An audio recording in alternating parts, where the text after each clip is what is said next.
ko se je rodil zločin. Poteptana je bila temeljna etična zahteva, da mora veljati vsakdo za nedolžnega, dokler se mu ne dokaže nasprotno. Ima pravico do pravičnosti in ta je bila množično in brezobzirno zavržena tedaj in še danes, žal, ni vedno spoštovana. Tretja razsežnost pa je naša verska razsežnost. Za nas kristjane se je zgodil greh, podoben tistemu, ki je obsojen na prvih straneh Svetega pisma v zgodbi o Abelu in njegovem morilskem bratu Kainu. Zgodil pa se je tudi greh, ki je ugonobil samega Božjega Sina, Jezusa Kristusa. Zato je ta kraj posejan s križi in znameni, ki govorijo o Jezusovem trpljenju in smrti, saj so mu na poseben način pridruženi vsi, ki so umrli nasilno in po krivici. Toda v naši veri to ni zadnja beseda. Zadnja beseda je beseda odpuščanja in vstajenja. Jezus je na križu odpustil svojim sovražnikom in rabljem ter molil zanje. Njegov nebeški Oče je to molitev uslišal, zato je njegov umorjeni sin vstal od mrtvih in nam ga je vrnil kot živega zagovornika za spravo z njim samim in za poziv k odpuščanju in spravi med nami. Vsakoletno slovesnost tukaj navadno imenujemo spravna slovesnost. Ni spravna slovesnost zato, ker bi bila z eno mašo, tisto pred 30 leti, sprava že dosežena, izvršena. Sprava, kakršno potrebujemo, ni samo enkratno dejanje, ampak je proces, ki ima več korakov.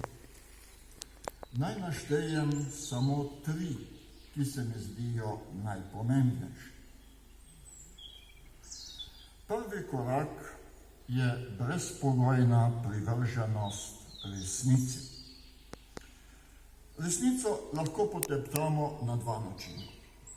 Da jo zamolčimo ali da jo popačimo in izkrivimo. Resnica o povojnih pobojih je bila dolga desetletja zamolčana, ko pa je prišla na dan, je bila nezaželena in zato omalovaževana, odrinjena na stran. Še danes si marsikdo ne upa govoriti, čeprav ve, kaj o vsem tem. To dejstvo, da nekateri še danes ne upajo spregovoriti, veliko pove. Slišati je tudi zaklinjanje, da mora ostati zgodovina napisana in povedana tako, kakor je bila v času vladavine tistih, ki so te poboje zagrešili. Toda resnice ni mogoče vkleniti, kakor poudarja Jezus tudi v Evangeliju, ki smo mu prisluhnili, nič ni skritega, kar bi se ne razodelo. Resnici tudi ne moremo predpisovati, kakšna mora biti, ampak ona narekuje samo sebe. Skupaj z resnico in z njeno podporo zahteva sprava tudi pravico.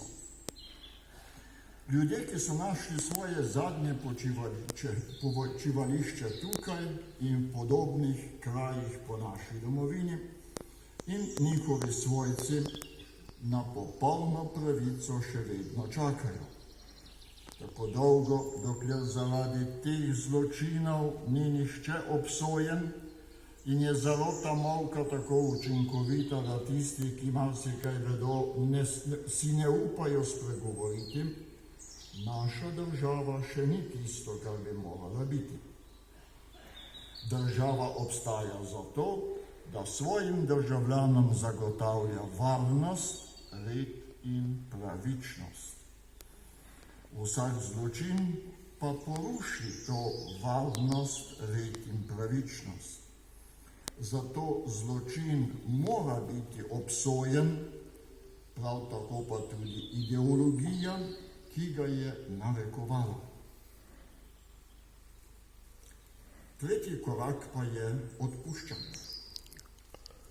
Ko se soočimo z velikimi zločini, smo navadno ogorčeni. Ta ogorčenost je razumljiva in upravičena. Zato ogorčenosti ne smemo enačiti z nesprejemljivim sovraštvom in maščevalnostjo.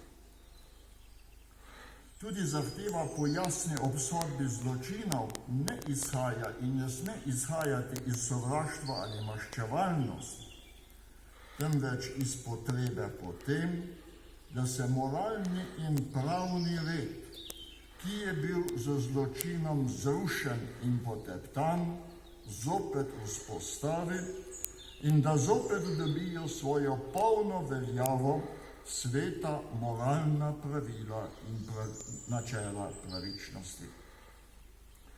Toda, kaj je popolna pravičnost? Popolna pravičnost ob soočenju s takim masivnim zločinom, kakršnem smo soočeni tukaj na tem mestu, popolna pravičnost je nemogoča. Spričo neizmernosti in neizmerljivosti krivice, trpljenja in zločina nam za spravo preostane torej samo odpuščanje. Pravičnost namreč vključuje poravnavo, ta pa tukaj ni mogoča. Mrtvim ni mogoče vrniti življenja in kako naj bi poravnali vse trpljenje, ki so ga prestali oni in njihovi svojci. Edini izhod je v odpuščanju, da lahko zaživimo novo življenje in gledamo naprej. Seveda, ne na škodo resnice in priznanja zločina. Odpuščanje to predpostavlja, saj bi ga drugače sploh ne bilo treba. Odpustiti ne pomeni pomesti pod preprogo in tudi ne reči, da zločin ni zločin in da ni bil zločin.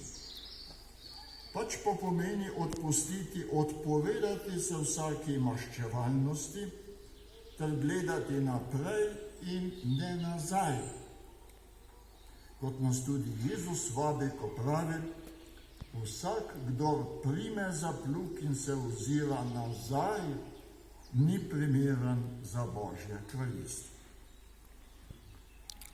Odpuščanje pa je končno tudi vstajenje v novo življenje. Jezus je na križu odpustil svojim rabljem in nato vstal od mrtvih, vstal je v novo življenje. Novega življenja, odrešenega in osvobojenega bremen preteklosti, ni, če ni odpuščanja in sprave. Na to novo življenje Slovenija še čaka. Čaka na vstajenje.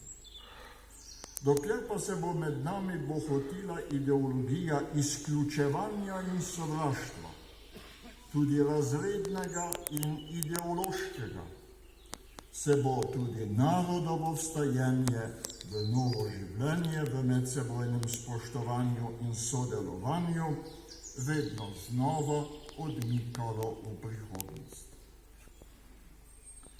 Zato, drage sestre in dragi bratje, dragi prijatelji, obhajamo vsako leto tukaj sveto mašo.